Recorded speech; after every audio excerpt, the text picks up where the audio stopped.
Hello everyone, and welcome back to Chill English Channel. I'm Sophia, and I'm so happy you decided to spend some time with us today. And I'm Jake.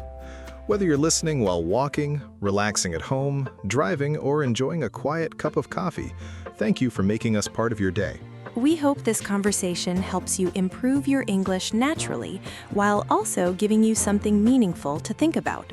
Today, we are exploring a topic that many people think about, but often find difficult to explain in simple words. We're going to talk about how to finally become the best version of yourself. It sounds like a big idea, but don't worry. We'll discuss it using clear and natural English that is comfortable for B2 to C1 learners. Our goal is not only to teach vocabulary, we also want you to hear real conversations that sound calm, thoughtful, and natural.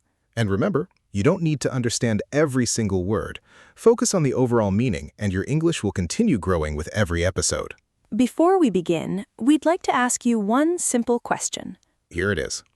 When you hear the words, the best version of yourself, what comes into your mind? Maybe you imagine becoming healthier or stronger. Maybe you think about becoming more confident. Or perhaps you imagine having a peaceful life where you feel happy with who you are. There isn't one correct answer because everyone has a different picture of what their best self looks like. Some people believe becoming their best means earning more money. Others believe it means spending more time with family, helping people, or finally finding balance in life. It's interesting because many of us spend years chasing success before asking ourselves what success actually means. That's true. Sometimes we follow other people's dreams instead of creating our own. Jake, have you ever noticed how often people compare themselves to everyone else? All the time. Social media makes it especially easy to think everyone else is living a perfect life. We see beautiful vacations, successful careers, perfect relationships, and smiling faces. But we usually don't see the difficult days, the failures, the doubts, or the hard work behind those pictures. That can make us believe we're falling behind. Even when we're actually making good progress. I think that's one of the biggest challenges today. I agree. Comparison quietly steals our confidence. And what's interesting is that comparison doesn't always motivate us. Sometimes it simply makes us feel tired. Exactly. Instead of feeling inspired, we start wondering why we're not enough. But becoming the best version of yourself has very little to do with becoming someone else. That's such an important idea. In fact, maybe the first step isn't changing who you are. Really? What do you mean? I mean, understanding who you already are. That sounds simple, but it's actually difficult. Very difficult. Many people know what other people expect from them, but they don't really know what they personally value. That's true. Sometimes we become so busy that we stop asking ourselves meaningful questions. Questions like, what kind of person do I want to become? Or, what makes me feel proud of myself? Those questions don't always have immediate answers. But asking them is already valuable. Because awareness always comes before change. I like that sentence. Thank you. I try to remind myself of it whenever I want to improve something. Let me ask you something more personal. Go ahead. Have you always wanted to become a better version of yourself? Honestly, yes and no. That's an interesting answer. When I was younger, I wanted to become successful, but I didn't really think about becoming better. So, success was your main focus. Exactly. I thought that if I achieved enough things, I'd automatically become happier. Did it work? Not really. What happened? I realized that achieving goals feels exciting, but only for a short time. That's something many people experience. You finally reach one goal, celebrate for a day or two, and then your brain immediately starts looking for the next one. Almost like happiness keeps moving further away. Exactly. So when did your thinking change? I remember reading a sentence that stayed with me for years. What did it say? It said, don't only ask what you want to achieve, ask who you need to become. That's powerful. It completely changed how I looked at personal growth. Because instead of chasing results, you started focusing on your character. Yes, I realized that if I became more patient, disciplined, kind, and curious, many results would naturally follow. That reminds me of something similar. Really? When I was at university, I always admired students who seemed confident. The people who weren't afraid to speak during class? Exactly. Were you naturally confident? Oh, not at all. That's surprising. Every time I wanted to ask a question, I worried that everyone would think it was a stupid question. I think many listeners can relate to that feeling. Probably. So instead of speaking, I stayed quiet. Did that help? Only in the moment. Because you avoided embarrassment. Yes, but I also missed opportunities to learn. So what changed? One professor gave us very simple advice. What was it? He said, confidence doesn't usually come before action, it grows because of action. That's another great sentence. At first, I didn't believe him, Most people probably wouldn't. but I decided to test it anyway. What did you do? I challenged myself to ask at least one question every week. Just one? Yes, it sounded small enough that I couldn't make excuses. That's clever. The first time, my voice was shaking. I can imagine. The second time was still uncomfortable. And after that? Slowly, speaking became normal. So confidence wasn't something you found. No, it was something I built. I think that's one of the biggest misunderstandings about self-improvement. People often wait until they feel ready. But readiness usually comes after taking the first step. That's why becoming your best self isn't one dramatic moment. It's usually hundreds of ordinary moments repeated over time. Small conversations. Small habits. Small decisions. Small acts of courage. When we imagine transformation, we often imagine something exciting. Like waking up one morning with unlimited motivation. I wish that happened. Me too. Unfortunately, real life is usually much less dramatic. Real growth often feels almost invisible while it's happening. You don't notice yourself becoming more patient every day. Or a little calmer during stressful situations. Or a little more confident when speaking English. Those improvements happen quietly. But after several months, you suddenly look back and realize you're handling situations that once felt impossible. That's why patience is so important. Because meaningful change is usually slow enough that we underestimate it while it's happening. I think another mistake people make is believing they need to fix everything at once. Yes, they create huge lists of goals. Exercise every day. Read 50 books. Learn a new language. Wake up at 5 in the morning. Eat perfectly healthy meals. Meditate every day. And after one busy week, Everything disappears. that happens because we expect ourselves to change our entire life overnight. But lasting growth usually begins with one simple habit that we can actually keep. I completely agree. We often underestimate the power of small improvements because they don't look impressive at first. Imagine planting a tiny seed in a garden. On the first day, nothing seems different. Even after a week, you may still wonder if anything is happening. But under the ground, the roots are growing before anyone can see them. Personal growth is often the same. The most important changes begin where nobody is looking. That's why it's dangerous to judge your progress too quickly. Many people quit because they don't see immediate results. But success is usually delayed. Your actions happen first, and the visible rewards arrive later. Jake, have you ever stopped doing something because you thought it wasn't working? Oh, absolutely. A few years ago, I decided to start exercising regularly. Were you excited in the beginning? Very excited. I bought new running shoes, planned my schedule, and imagined becoming much healthier within a few weeks. That sounds familiar. Many of us begin with a lot of enthusiasm. Exactly. During the first week, I felt motivated every single day. And then reality arrived. Yes. One morning, I woke up feeling tired, and suddenly, my brain started creating excuses. What kind of excuses? Things like, it's raining, or you can always start again tomorrow.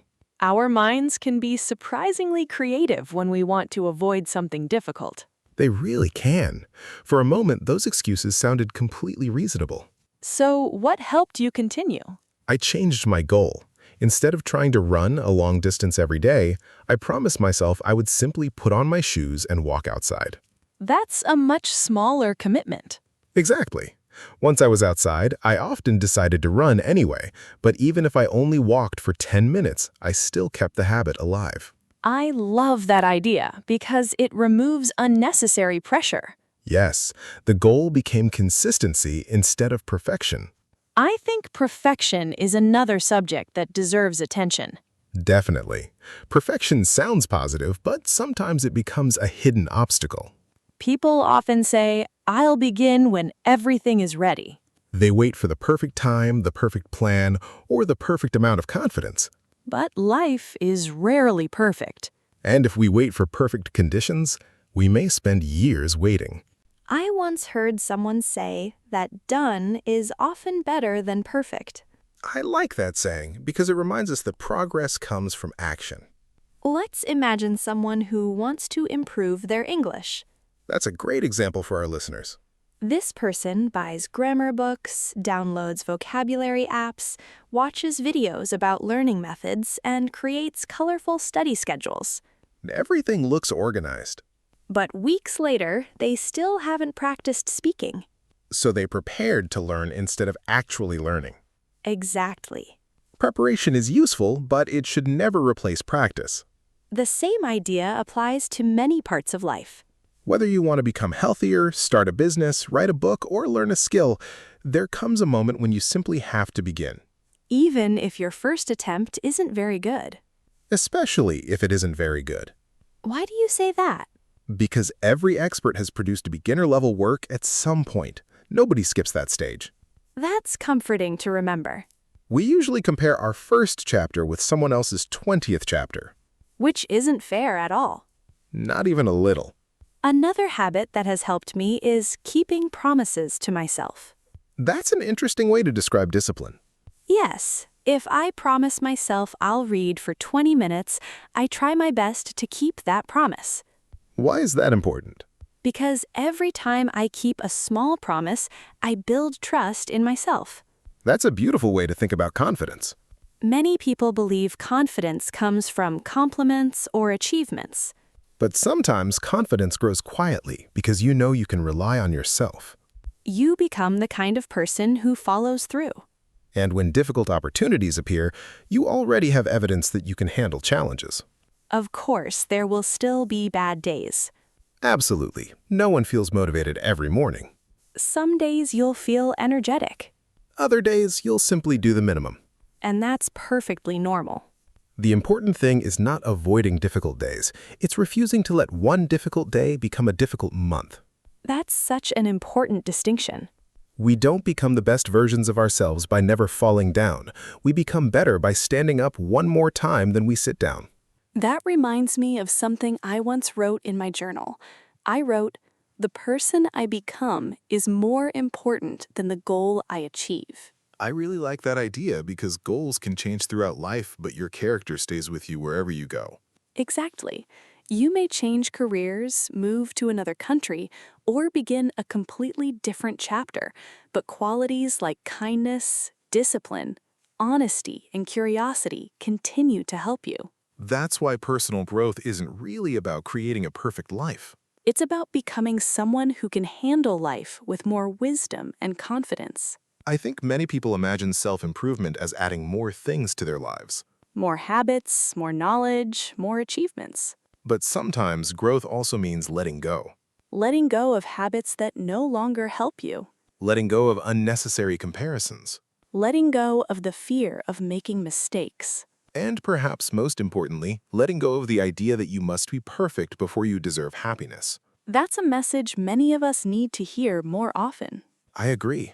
We spend so much energy chasing a future version of ourselves that we forget to appreciate the progress we've already made.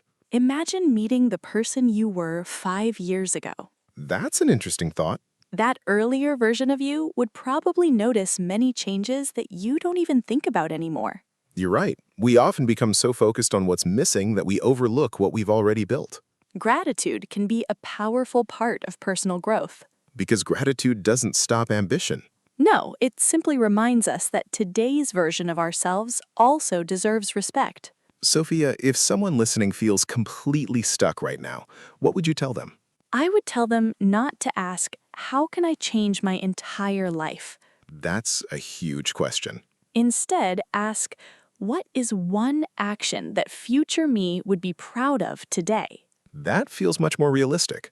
Maybe it's reading 10 pages of a book. Maybe it's practicing English for 15 minutes. Maybe it's taking a walk instead of scrolling on your phone. Or finally having an honest conversation you've been avoiding. Ordinary actions may look ordinary. But ordinary actions repeated consistently create extraordinary lives. Another helpful habit is celebrating small victories. Many people skip that step because they think only big achievements deserve celebration. But if you only celebrate the finish line, the journey becomes exhausting. Exactly. You can celebrate finishing today's workout, Completing one lesson. keeping your promise to yourself, Saying no to a distraction. choosing patience during a stressful moment. These moments deserve recognition because they represent the person you're becoming. I also think it's important to remember that growth isn't always visible. Sometimes you're becoming stronger emotionally without realizing it. Sometimes you're learning patience during difficult seasons, Sometimes you're developing courage simply by continuing, even when nobody else notices. especially then. Isn't it funny how life teaches us the biggest lessons through ordinary days instead of dramatic moments? It really is. We often wait for one magical event that changes everything. But in reality, life changes little by little. One decision, One conversation, one habit. one morning at a time. Before we finish today's episode, let's review a few useful words we used during our conversation. The first word is awareness.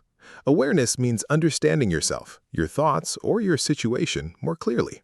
Next is consistency. Consistency means continuing to do something regularly, even when you don't feel motivated. Another useful word is discipline. Discipline means choosing what is important instead of only choosing what feels easy. We also used the word gratitude. Gratitude means appreciating the good things you already have. Another important word is character. Character is the collection of qualities that describe the kind of person you are. We also talked about courage. Courage doesn't mean you never feel afraid. It means taking action even when fear is present. And finally, we use the word progress. Progress means moving forward, even if the movement is slow. We hope these words become part of your everyday English and also part of your everyday life. If you'd like to practice, try making your own sentence with each new word after this episode. Before we say goodbye, we'd like you to think about our question one more time. What does the best version of yourself truly look like? Don't answer based on what other people expect. Answer honestly, based on the life you want to build. Then choose one small action you can take today, Not tomorrow, not next week. today. If you'd like, write your answer in the comments. Tell us your name, where you're listening from, and one small action you'll take after this episode. We'd love to read your stories because every meaningful journey begins with a single step. Thank you for relaxing, learning, and growing with us today. We truly appreciate every minute you spend here. Keep practicing your English, keep believing in your progress, and remember that becoming the best version of yourself isn't about becoming someone else. It's about becoming a little better than yesterday, one small step at a time. Take care, and we'll see you again very soon, here on Chill English Channel.